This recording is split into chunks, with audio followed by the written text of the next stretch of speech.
The life of Madame Blavatsky is rather too well known to require an elaborate discussion at this time.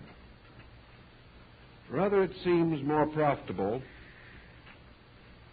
to attempt to integrate her place in the descent of what might be termed esoteric philosophy in the West.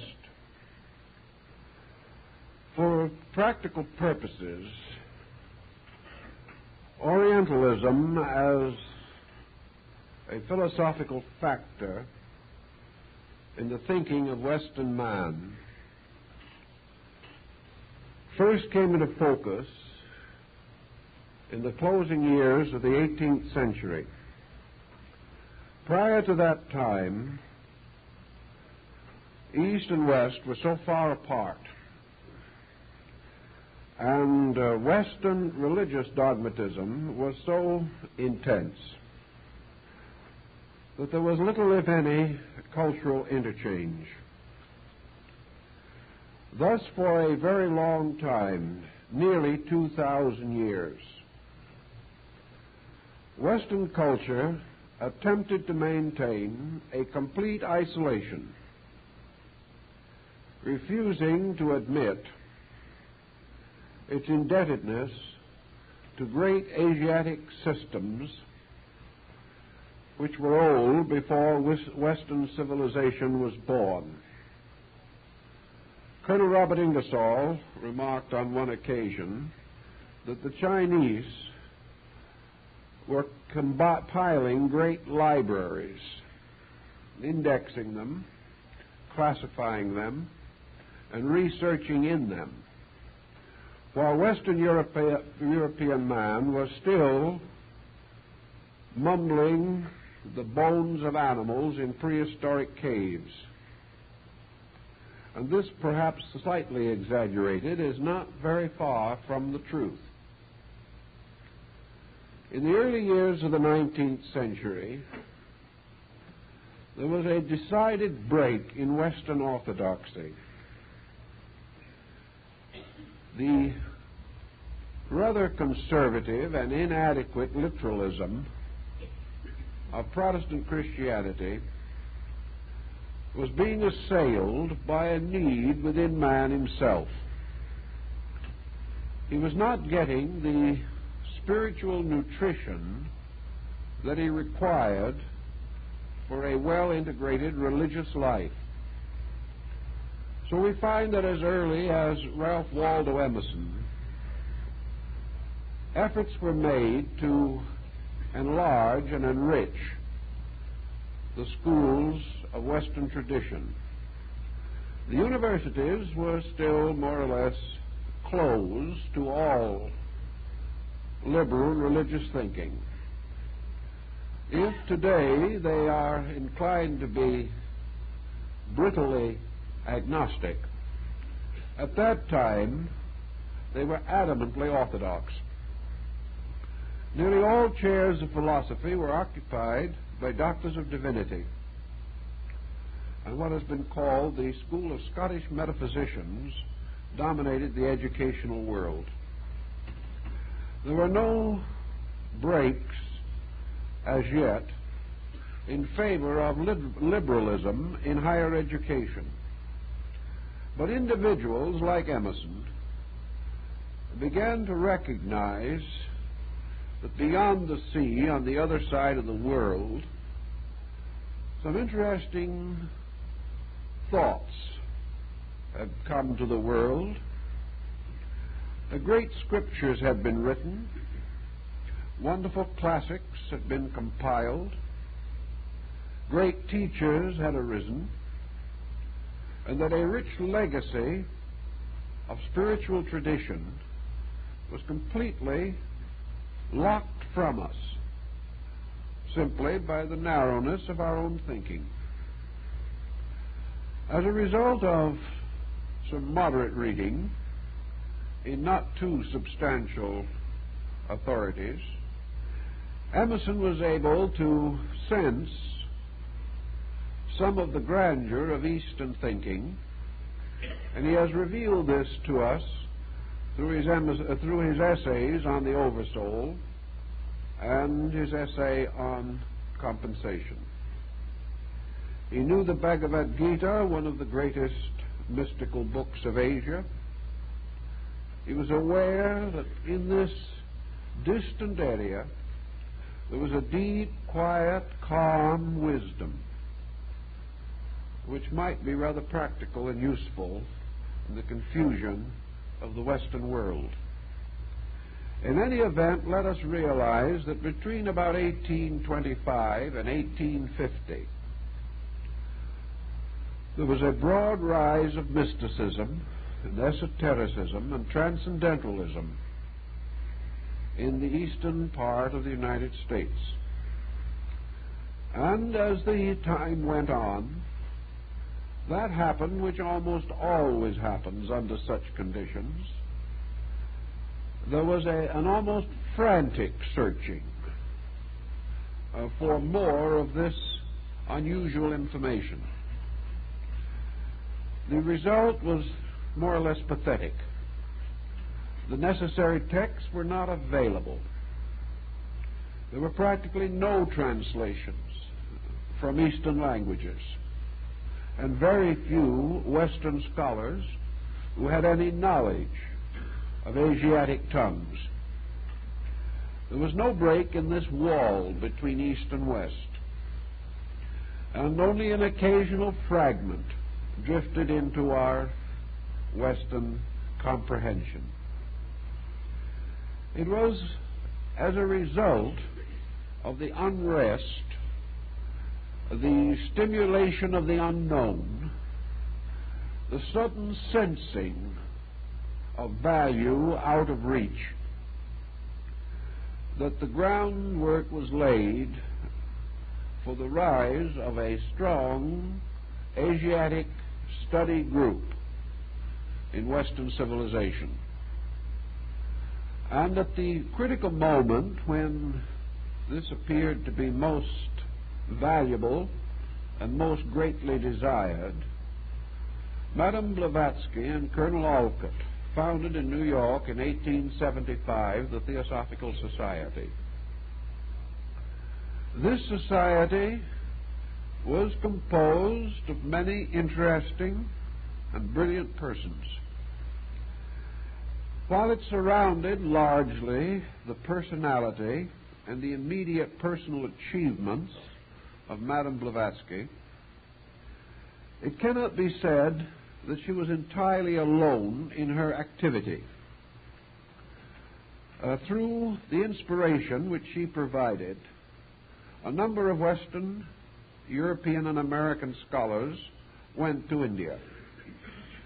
Gradually, Indian religious writings were translated into English, much of the translation being done by Hindu students and scholars who associated themselves with the society in India. Little by little, a bridge was built, a bridge which perhaps made possible the later visit to this country of one of the first bona fide Oriental scholars, the Swami Vivekananda. Not only was this Oriental subject unknown, but like many unknown things, it was subject to a great deal of animosity and persecution. We had not yet reached that point in international thinking in which we could be fair about the opinions, beliefs, and convictions of other peoples.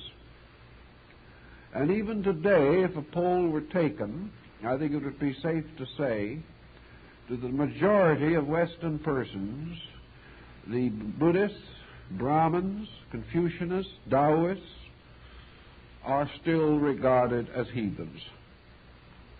This situation has improved, but not entirely has it been corrected in public thinking. We have really no solid foundation for religious inter-understanding even at the present time.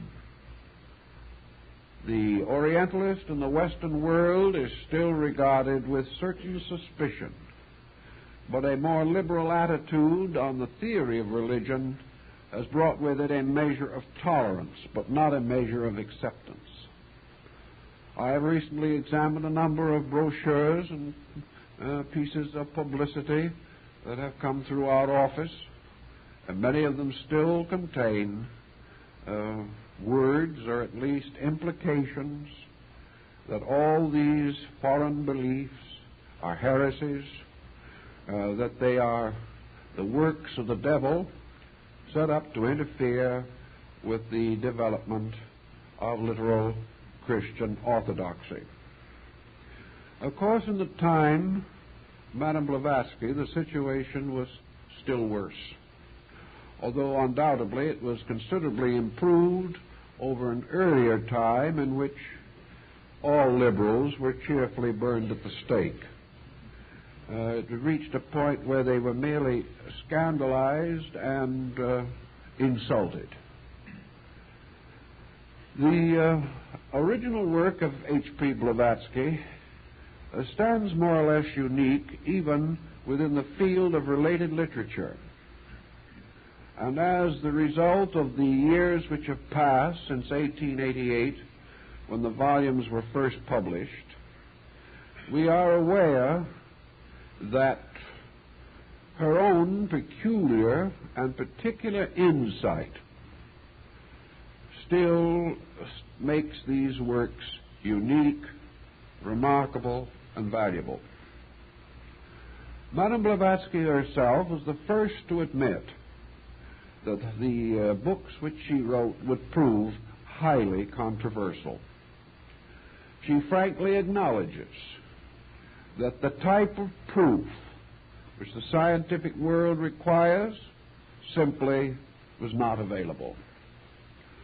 Also, that there was little to be gained by attempting to imply an authority, that it was wiser that the books should be accepted as the works of an individual, that they represented a very careful study of a vast area of ancient tradition, the landmarks not available to the average student, those that are accessible, difficult to find, and that the only possible way in which the material could be verified would be for another person to go through exactly the same procedure that she went through. Needless to say, no such person has arisen since her time. And therefore, from the scientific standpoint, the secret doctrine still remains an enigma. It is a mystery. Yet in the course of years, a great deal has been done to clarify that mystery. Many of the remarks which she made at that time, which were highly controversial, are now generally accepted. Many of the findings which she reported and which amazed her contemporaries now belong to our common knowledge. Thus, perhaps the only answer to a riddle of this kind is time itself, which justifies and validates that which is true. And most of the work of subsequent Oriental scholars has to a great degree supported her findings, not in every instance, but in the majority of cases. Therefore, perhaps, if we go back to 1888, at a time when things were not nearly so liberal or progressive or well organized in knowledge as they seem to be today, we can appreciate the position which she took and the courage which it required to stand out against the rising force of scientific materialism as well as religious orthodoxy. So I'd like to just read a few lines from the original preface of the Secret Doctrine to point out some of the elements with which he was primarily concerned. The aim of this work may be thus stated: to show that nature is not a fortuitous concurrence of atoms, and to assign to man his rightful place in the scheme of the universe, to rescue from degradation the archaic truths which are the basis of all religions, and to uncover to some extent the fundamental unity from which they all spring. Finally, to show that the occult side of nature has never been approached by the science of modern civilization. This, I think, summarizes in the main her springboard or her point of view. This brings us, of course, to the next important step. Having come to such a conclusion, what would it be natural to do about it? Believing this to be true, accepting it as a conviction, it is then necessary to build a strong testimony in favor of the concept that has been advanced. This is perfectly proper literary and scholastic procedure. It is the same premise upon which a thesis must be written. It is that having accepted or established a point of view, it is necessary to defend that point of view skillfully, reasonably, and adequately. And in the defense of a point of view from the standpoint of a thesis, the requirement always is adequate documentation, adequate reference to recognized authority, adequate research in various highly specialized fields, and usually a prerequisite is intimate contact with sources of basic information. A thesis is not prepared merely to summarize knowledge. It must in every case advance some new conviction. It must in every case contribute something to that which is already known. It cannot be merely what you might term a rehash. In order to meet these requirements, therefore, Madame Blavatsky was not required, and would not be required by a modern university today, to prove beyond question every point that she makes. She is required, however, to prove beyond reasonable doubt that her basic assumption is well taken. It was her responsibility then, as a writer of a serious scholastic work, to justify through her own research certain fundamental positions which she held, and to provide an adequate bibliography, an adequate annotated reference frame for her work. Madame Blavatsky did this perhaps more adequately than most highly respected scientific writers. And I think it would be safe to say that today, if this paper was submitted, this work was submitted as a thesis in a major university, it would be accepted. This does not mean that it would be approved as to content. But one point that has been highly controversial for many years in connection with the secret doctrine is no longer valid, namely that the work is not adequately presented. It is adequately presented, according to every rule now in force governing such matters. By being adequately presented in this case, It means that the book itself reveals not only thorough scholarship, but by quotation, particularly from sacred writings or from early commentaries thereon, it shows that the premise is justified from the original authorities. Also, the work indicates a large enough personal acquaintance with the areas of thought involved to satisfy even a most critical committee selected to pass upon such a work. Thus, we are in the presence of a work which, though it may be open to intense controversy, is not open to any criticism so far as the methodology of its presentation is concerned. Now, how did Madame Blavatsky come into contact with the information by which this work, these volumes, were made possible? Here we come into a highly controversial area, an area for which at the present time there is no final scientific point of view.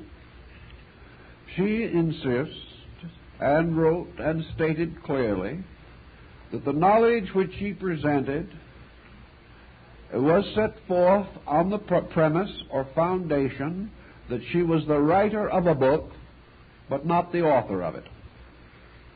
She disclaimed, however, any psychic mystery in connection with the work.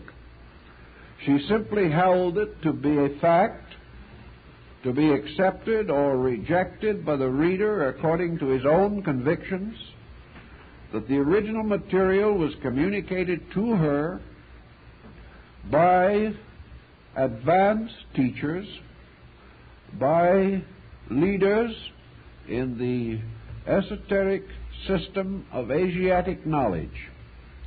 In other words, that this information came directly from initiated members of the secret schools of Eastern philosophy. Now here, of course, we come into a problem that even yet has not been solved to everyone's satisfaction. As yet, it has not been possible to so clearly and definitely identify these teachers that no question whatsoever as to their identity or their existence remains. These teachers were not generally known. They were not generally available to scholars. They did not act as exchange professors in any university. They taught in their own ancient Eastern way. And there is no question on the part of Madame Blavatsky that these teachers were real, that they communicated with her, that they taught her, that she regarded herself as their messenger or representative, and that through their assistance the writings of the Secret Doctrine and other esoteric papers of the Theosophical Society were made possible. In her own descriptions of her life and travels, she is very clear on this particular point. Others have followed in her way. Others have attempted to follow the same path and course that she followed. For the most part, however, these later travelers have not been able to confirm the stories which she told.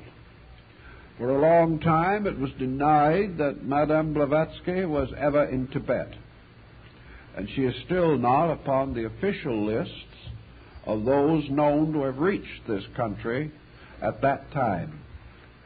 There is, however, very little doubt that she really was there, inasmuch as some years ago there was published an autographed letter signed by the Panchen Lama of Tashilampu, the second most powerful religious leader in Tibet, to the effect that she had actually been at the monastery of Tashilampu and studied there under his predecessor. This sort of settled this question, which was one of the large questions. Many will still say that the word of the Panchen Lama might be questioned. But if we go on questioning in this way, we can practically write off practically all unusual knowledge. We have to admit that something is reasonable or probable, and that persons of valid character and recognized integrity have to be accepted if no other evidence is available. Wherever it has been possible to check Madame Blavatsky's various travels, excursions, where her various articles in Russian and other publications have been investigated, the facts have usually been demonstrated to be correct as she listed them.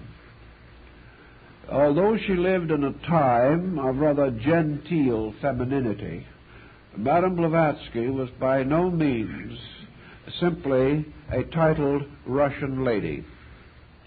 She was one of those unusual persons who defy convention and tradition. She did not sit in some pleasant villa in the Riviera and write. She had an intensely interesting, dangerous, tempestuous, and eventful life. She did almost everything that genteel ladies did not do in the 19th century. At that time, if a lady rode horseback, she rode side saddle with a very voluminous riding habit. When Madame Blavatsky wished to ride, she rode Western American style and made no apology for it. In traveling through the country on a train, there is an occasion in which it is reported that most of the passengers during the trip, on one excuse or another, walked through the coach where she was sitting, as they had never before seen a well-dressed European lady rolling cigarettes with one hand and sitting with her feet up on the seat in front. Now, of course, such things as this were a scandal. They offended all of the people who, as Madame Blavatsky herself points out, never did anything in this world except be offended by somebody. She offended people who had never a thought in their minds, but who objected to any breach in the traditional code of ladylike procedure. She was shipwrecked in the Mediterranean and arrived in Alexandria with nothing in the form of a wardrobe except the entirely water-soaked garments she was wearing. She engaged in numerous enterprises in order to provide the needs of her life because she was never a person of wealth. Her interests were widely diversified. She was a musician of quality and at one time supported herself as a concert pianist. On another occasion, she manufactured artificial flowers. She did all kinds of strange things. Wherever you followed her course, you followed an eccentric and erratic career. She crossed the United States in a Calistoga wagon. At one time, presumably, the wagon was attacked by Indians, but nothing serious resulted.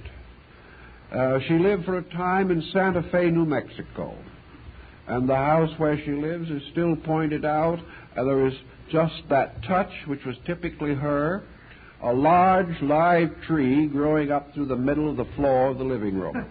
This we would have expected. It was quite common. She turned up in mining towns in Northern California, and a little later appeared down in Central America at a time when no one knows how she got there. Naturally, she spent considerable time in Asia. She traveled extensively in the most difficult regions of the Far East, in years when such travel, even by European men, was almost unknown. Everywhere she went, she proved a highly trained and skillful observer, contributing heavily to her own support through journalism, and by constantly maintaining or preserving the integrity of Eastern peoples against the general assailing of the West. In the course of the years, she made a number of very staunch and influential friends, one of whom was Colonel Olcott, who at one time was specially appointed by the President of the United States for a delicate diplomatic mission. It might be interesting to know that even after all these years, the issues around the founding of the Theosophical Society have never completely quieted down.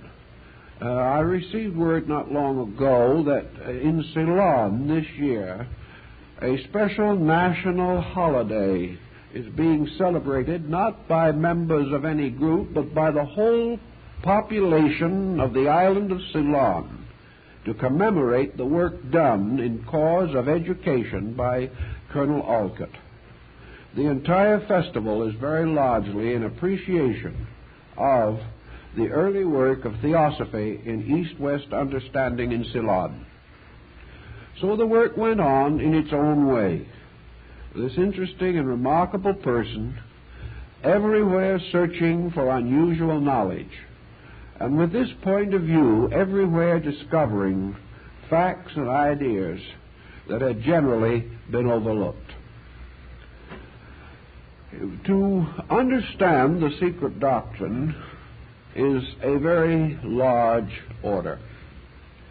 It has to be read many, many times. It also has to be studied very carefully, and certain barriers of terminology have to be one by one overcome by familiarity with early languages. I think we can say, however, that it is built upon a certain ancient concept, a concept which does show through most of the primitive writings of the religious peoples of antiquity, particularly of the Mesopotamian area and the Far East. Her premise is that there was a basic doctrine concerning the creation of the universe, the establishment of the divine powers, the formation of worlds, and finally the generation of man. That these ancient records were more valid than the scientific knowledge which was possessed in her time, and of which most of our scientific knowledge is merely an extension. In other words, there is an exoteric doctrine that has arisen from the observation of the externals of things, and there is an esoteric doctrine which has been perpetuated through the contemplation of the eternal and internal forces operating in the universe. We are beginning to take cognizance of this. We are beginning to realize that somewhere in the background of man's consciousness experience there was a general archetypal pattern. Man has within himself certain instinctive knowledge which he cannot always clearly express, a knowledge which perhaps is not even available to him for the most part, but a simple subjective realization of value, and that somewhere in the root of his own consciousness is a mathematical formula, the formula which explains his own existence. That what we might term the search for knowledge is finally man searching for the key to unlock his own internal record of eternal fact. That at various times individuals have to some measure or degree unlocked this inner storehouse cannot be denied.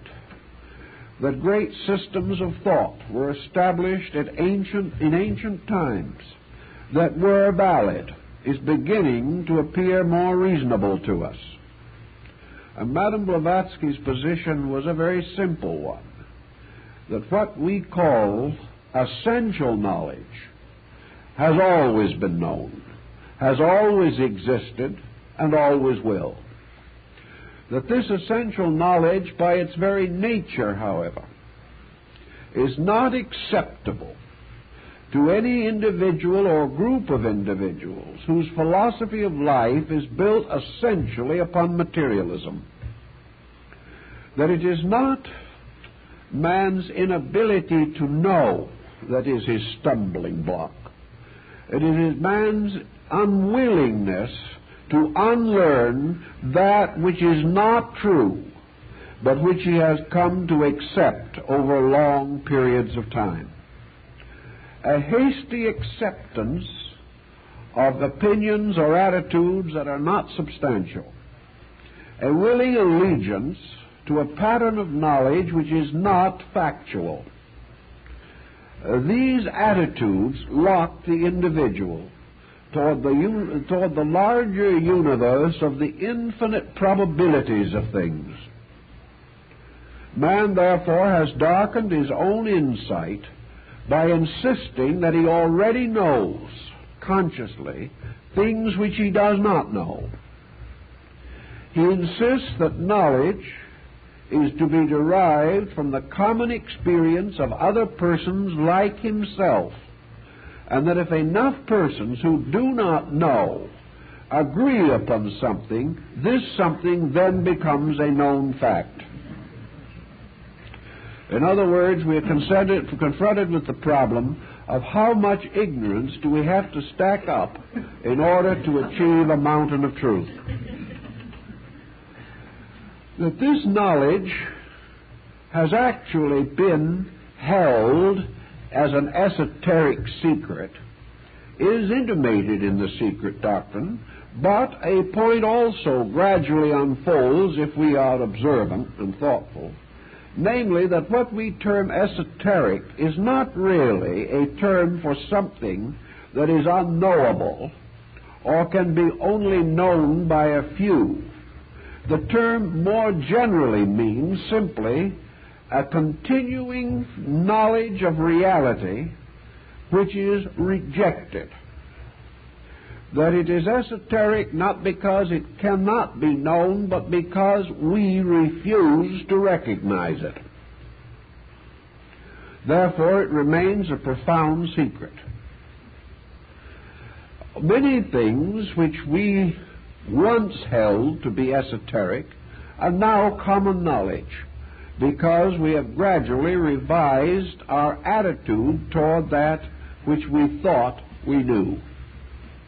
Nearly every scientific discovery that we make, even now, is more than a simple extension of some previous idea. It is nearly always a statement that conflicts with a previous idea. We grow when we outgrow a mistake.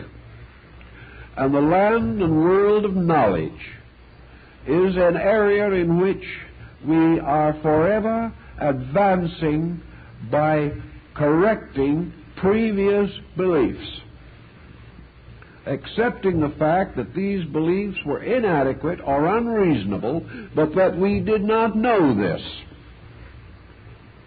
To hold on to an idea that is inadequate after we know that it is inadequate is no longer devotion, it is just plain stupidity. We are still locked, therefore, in the primary dilemma of the secret doctrine, namely the belief that all knowledge must be attained by one slow, plodding, miserable, inconsistent technique. That we must gradually know or learn through forever setting up research projects of a particular kind or nature. That we must learn and know by pounding upon the outside and surfaces of things, rather than to recognize that while research projects are useful and very helpful, their success is determined largely by the point of view upon which they are built. A research project which says at the beginning that it can only advance according to rules already generally accepted, and that it must come to no conclusions inconsistent with present knowledge, might as well fold up its tents like the Arabs and sneak silently away. It is not going to achieve anything. So in the 19th century, where we had an orthodox theology on the one hand, locked in literalism in the jots and tittles of Holy Writ, whereas Bible students were far more concerned with the preservation of orthodoxies rather than the search for additional knowledge.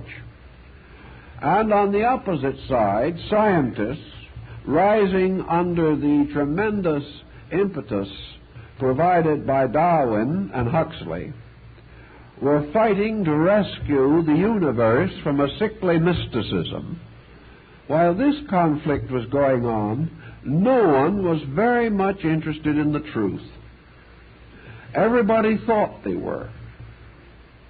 Everyone insisted that truth was his only purpose. But it was very much like the famous story of the dove of peace that was trampled to death in the peace meeting. There was really very little actual understanding or integrity beneath the search for larger knowledge. Many persons have tried to work out, either in harmony with or in conflict with Madame Blavatsky's own premises, just what the basis of her presentation of the Eastern tradition might be.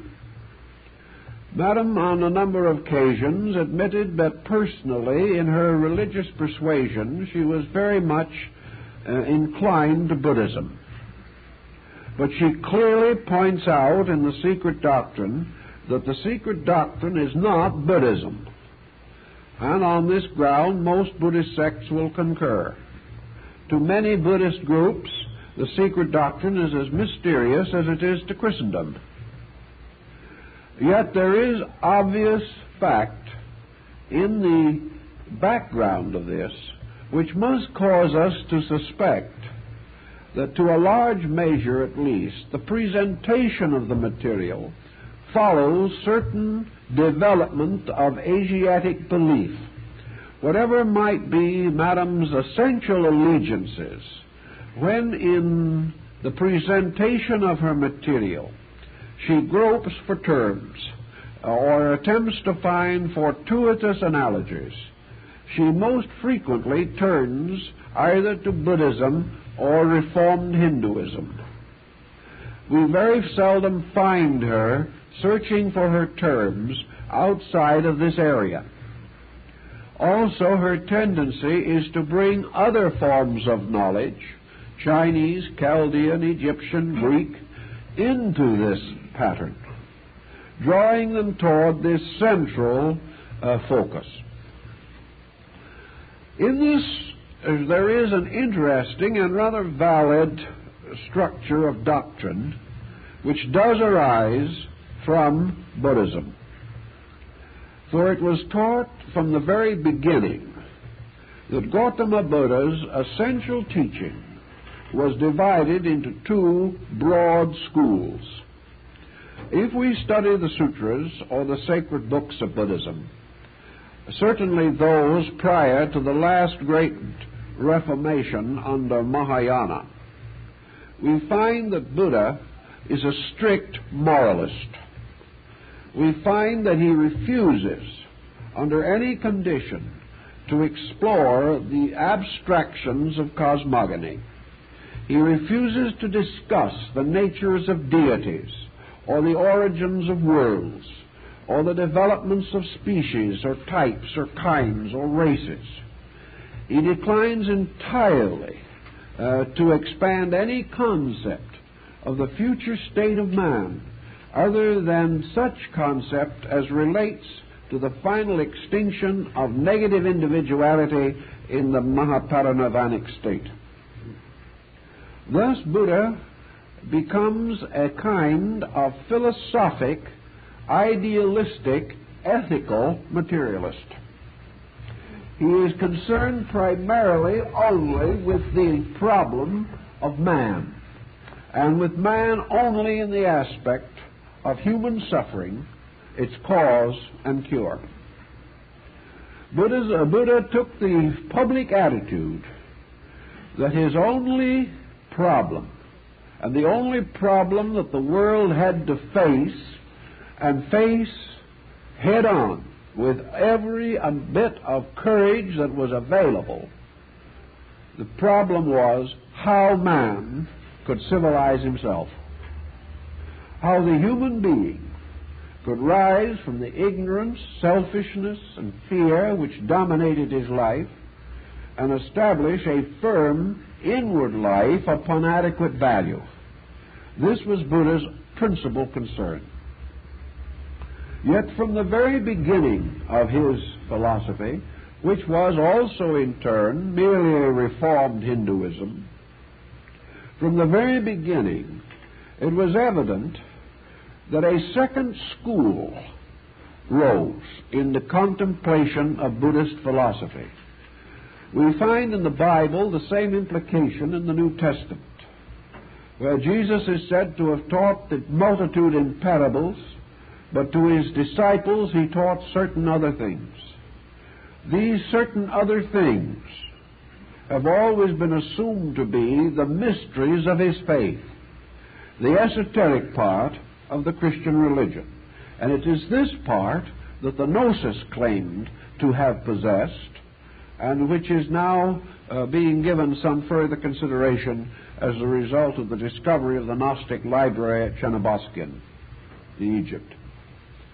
But in Buddhism, it was assumed, affirmed, maintained, that Buddha taught his disciples, or his arhats, these certain other things, that to those whom he regarded as ready, he gave a knowledge of universals, that he also gave a knowledge of the great forces and processes of creation, by means of which worlds are brought out of chaos, and the great systems of evolutionary procedure that have been preserved to theosophists through the secret doctrine in their famous concepts of rounds and races. That this esoteric doctrine in Buddhism did exist, there seems every reason to affirm. For the Buddhist arhats were initiated in the Saptapana cave, or the mysterious room or cavern of 7 rooms, which was believed to be a symbol of the human heart.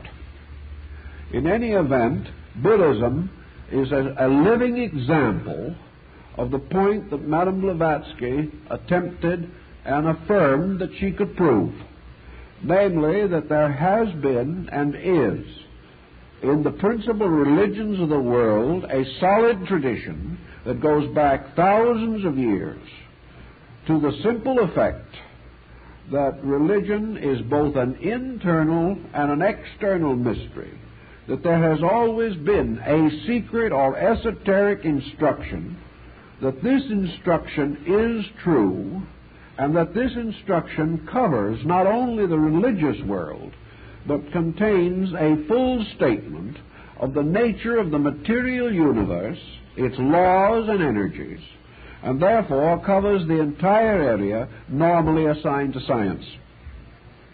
That therefore there is not only a science of nature, but a science of human nature and a science of divine nature. That the so-called esoteric tradition is the one and ultimate science, the science of sciences, through an understanding of which all other mysteries are solved, and without which the individual plods desperately against areas of darkness or areas of chaos which he cannot organize with the faculties available to him as an ordinary person. The secret doctrine then goes on to point out another situation which has been a subject of controversy since the dawn of human thought, namely that the final solution to the mystery of knowledge lies in the disciplining and cultivating of a gamut of extrasensory perception, that the faculties that we presently possess are not adequate for our understanding of the causal universe, that although we may be able to extend our domain throughout the surface of nature, that we may be able to travel to other planets, that we may force our conquests into space itself, that man's present group of faculties limits him, binds him, holds him strictly to a certain condition of the universe which is called matter. That beyond matter and such energies as display themselves in matter, or are rather obviously revealed through matter, outside of this man cannot cope with the universe. And when he copes with energies, even those that are revealed through matter, he can discover their appearances, their consequences, as the wind moving upon the surface of water can be noted from the fact that it moves the water, but the wind itself cannot be seen. In the same way, wherever we come upon the operation of energies in matter, we can see the consequences of the activity of energy, but we cannot see or estimate or fathom the mystery of that energy itself. A point in case, of course, is electricity. We know what it does, we do not know what it is. And even the greatest scientist today hesitates to attempt a formal definition of a commodity that is now used carelessly and easily throughout the world. We seem to possess it, but we do not possess any real knowledge of what it is. We seem to conquer the world, but having conquered it, we suddenly awaken and find that we have no understanding of what the world is. We have our own existence. We live and grow and suffer and die, but finally come to the conclusion that we do not know even our own identity. Thus, there has to be some other form of knowledge, some other way of solving this mystery, or the mystery remains unsolvable. Science is inclined to take the attitude, or was until very recently, that the mystery simply is unsolvable, that it cannot be attained, that there is no actual answer, and that what we call discovery is a groping towards the unknown, with the hope, with the optimistic conviction that in the course of some immeasurable span of time we may discover that which we presently seek, but that there is no reason to suppose that we are going to hasten towards the knowledge of infinites, that this knowledge is simply beyond the capacity of man's finite faculties. On the basis of the esoteric tradition, Madame Blavatsky affirms that the answer lies in the cultivation of faculties latent in man, that these faculties have always been known, that arts and sciences for their cultivation have always been known, but that the secrets of these arts or mysteries have not been generally communicated, for the reason that they constitute not only the most advanced possible form of knowledge, but in a measure the most dangerous of all forms of knowledge, for they bestow upon the possessor of them all of the power and authority and influence which absolute knowledge can confer.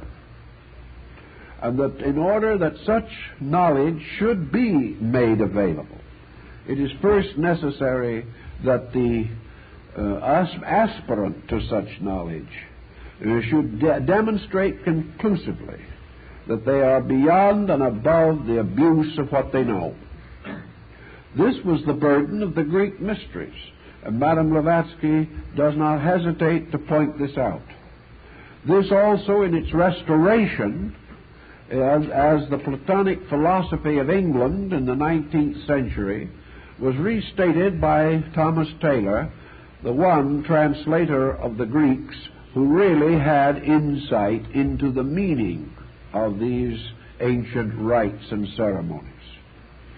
But Madame Blavatsky, studying among the American Indians, observing the ruined monuments and symbols of Central America, wandering in the Gobi Desert of Mongolia, studying in the great palace at Tashilampu, talking and discoursing with the most learned yogins and Vedantic students of India, traveling everywhere, in the Muslim world, in the Christian world, in the Buddhist world, and in the Brahmin world, was convinced that she had discovered clearly the landmarks of this esoteric discipline of life, by means of which man alone can come to the apperception of truth. Madame Blavatsky also realized that there is further proof of the availability of this extrasensory band in man's consciousness. And this proof lies essentially in the sphere of classical mysticism. There has always been a few persons who have possessed the power to demonstrate these extrasensory faculties to a degree. There has been always somebody carrying on research or experimentation in this area. There has also always existed in the world a group of people who, by the peculiar validity of their mystical dedications to truth, were able to break through the veil that the mind of the scholar could not penetrate.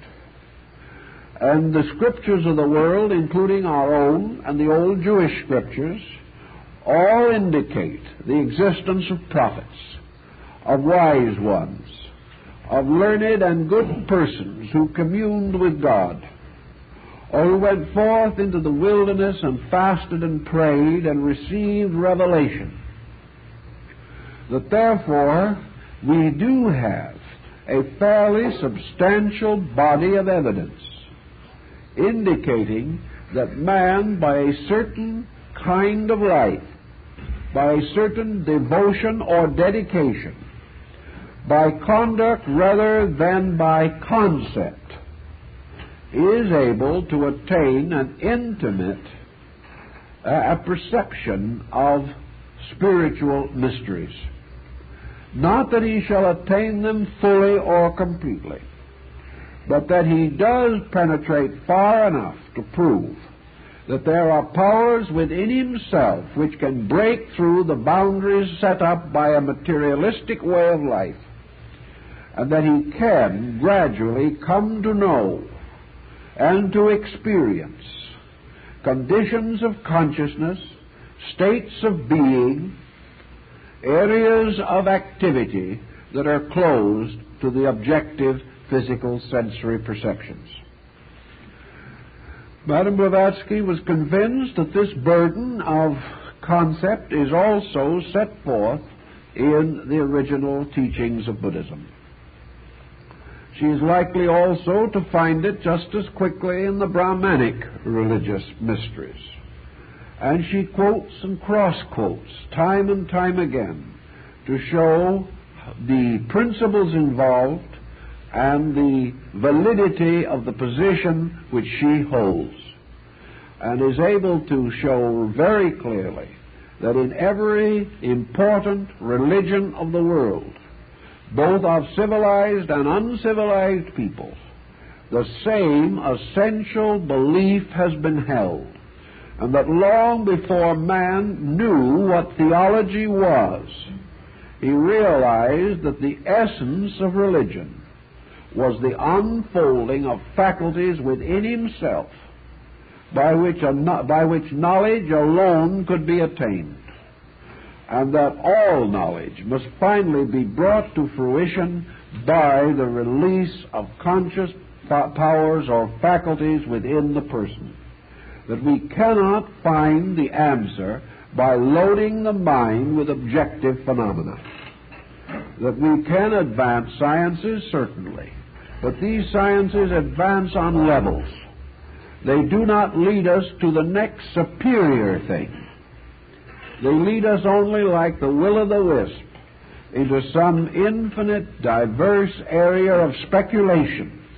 They cannot bring us back again to the core of being.